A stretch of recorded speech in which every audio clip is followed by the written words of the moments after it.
Parenthèse. Je me suis réveillé à 5h, 5h30, 5h. Je me suis réveillé, j'ai prié un peu, j'avais un peu mal à la tête. J'ai cherché un Doliprane, je n'ai pas trouvé, j'essaie de me rendormir. Vers 7h, 8h, j'étais emmené en esprit. On m'a fait sortir de la chambre où on est à l'hôtel avec ma femme. On m'a fait sortir et on m'a emmené au Cameroun. Au Cameroun. J'arrive au Cameroun, on me met comme dans la chaîne nationale et je ne suis pas assis, mais je vois comme si on allume une télévision.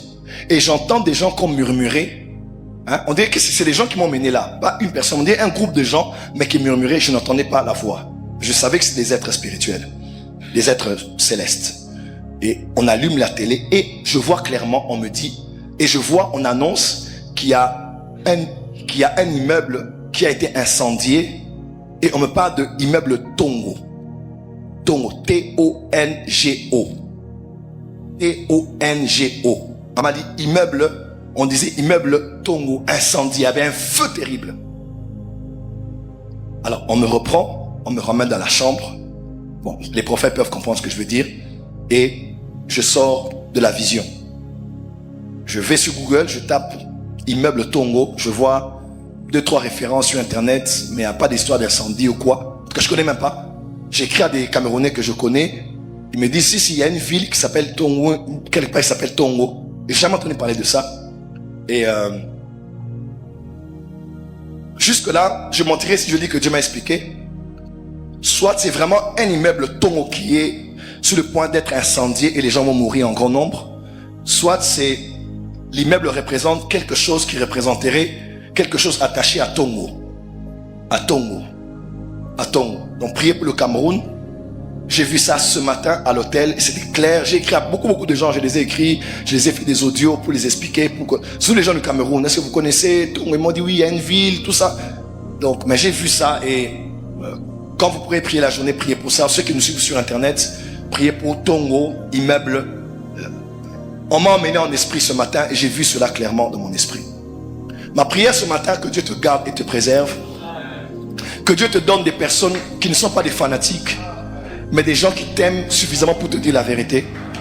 Que Dieu te fasse entourer des personnes qui craignent Dieu, mais aussi qui sont spirituelles, qui savent anticiper les attaques qui peuvent venir vers toi. Que Dieu t'aide à discerner très vite quelque chose qui est bien emballé, avec une image de piété, de religiosité, même de visitation divine, mais qui est un poison que Satan a infiltré pour t'envoûter et demain pour te faire tomber. Cela ne sera pas ton histoire au nom de Jésus. Dernière chose qui a détruit le ministère de Samson.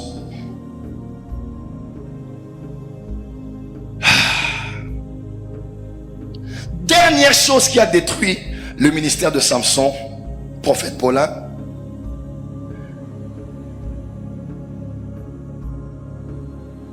C'est l'église du 21e siècle.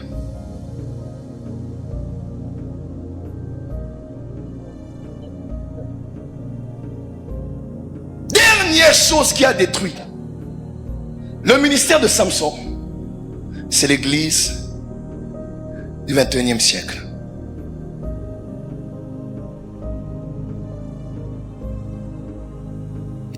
Mais Samson est mort à l'époque des juges. Qu'est-ce que nous on a à faire avec lui aujourd'hui? Dernière chose qui a détruit le ministère de Samson aujourd'hui là, c'est l'église du 21e siècle. Demandez-moi pourquoi. Parce que le récit de Samson, de ses exploits et de ses tares se trouve dans l'Ancien Testament. Dans le Nouveau Testament, on parle de Samson une fois. Et pas une seule fois, celui qui a écrit l'épître aux Hébreux n'a mentionné Samson comme celui qui était tombé. N'a mentionné Samson comme celui qui avait une faiblesse pour les femmes. N'a mentionné Samson comme quelqu'un qui était envoûté. Lorsqu'on présente la galerie Marabasoka, la galerie des hommes et des femmes de foi, qu'est-ce donc la foi? Ferme assurons des choses qu'on espère, Démonstration de celle qu'on ne voit pas. C'est par elle, verset 3-4. Car nous croyons, car c'est par la foi que nous savons que l'univers a été créé par la parole de Dieu, de telle manière que les choses visibles ont été créées des invisibles.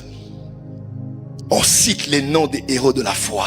La liste était tellement longue qu'on a dit le temps me manquerait de parler de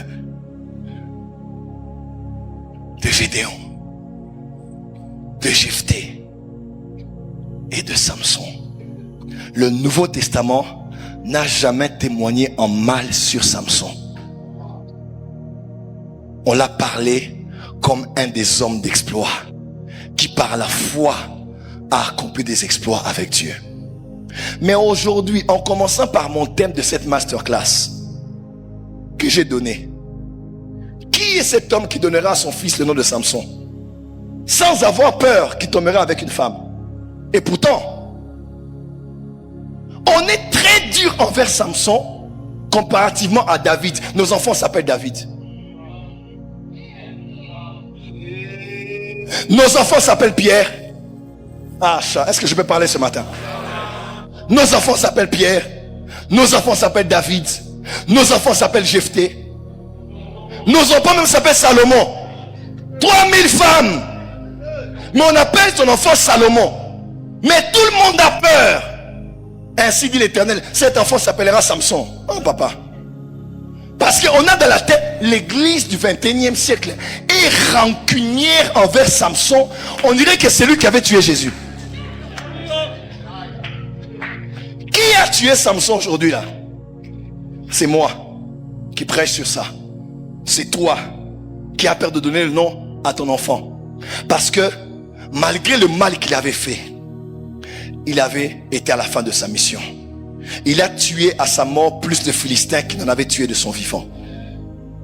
Mais nous ne restons qu'à ce qu'il avait fait de mal. Il est mort, ça fait quelques mois. Il s'appelait Jimmy Swaggart. Tout le monde s'est levé pour commencer à poster. Grand homme de Dieu à bâton rouge. Grand homme de Dieu, grand évangéliste. Moi je disais, tcha, bande d'hypocrites.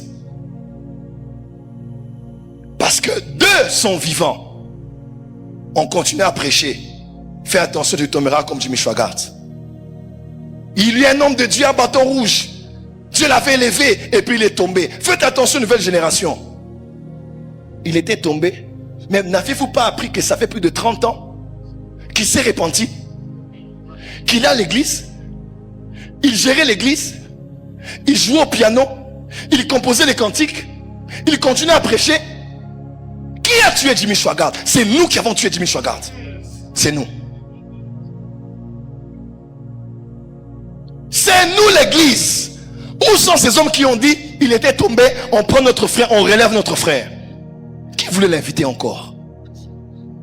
Qui invitera Johnny Tabainom aujourd'hui?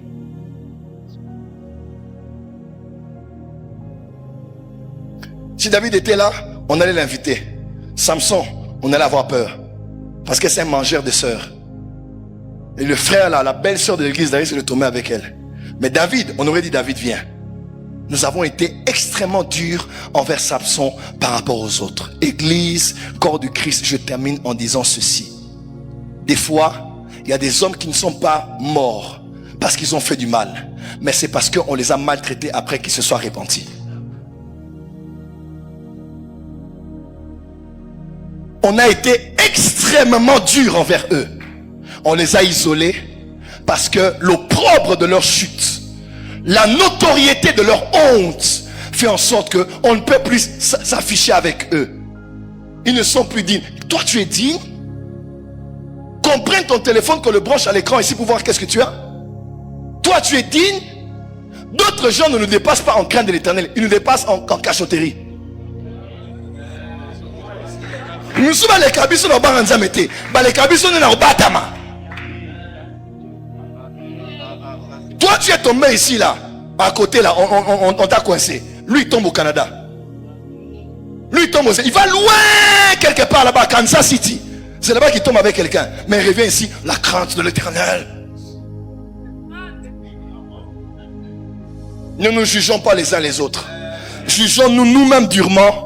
Parce que le jour vient où on sera tous devant le Seigneur et chacun rendra des comptes devant le Jésus qu'il a appelé. À cause de ça, c'est la saison de la miséricorde.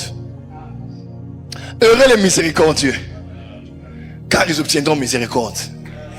Pourquoi j'en ai obtenu? Parce que j'en ai toujours donné. Parce qu'on vous mesurera avec la mesure que vous serez servi pour mesurer les autres. Quand quelqu'un est tombé, il est tombé. Il est blessé. Quelle que soit la raison, on peut le condamner, on peut le discipliner, mais on ne doit pas le tuer. Cette fois le juste tombe. C'est pas cette fois le pécheur tombe. La deuxième fois qu'il est tombé là, il était toujours juste.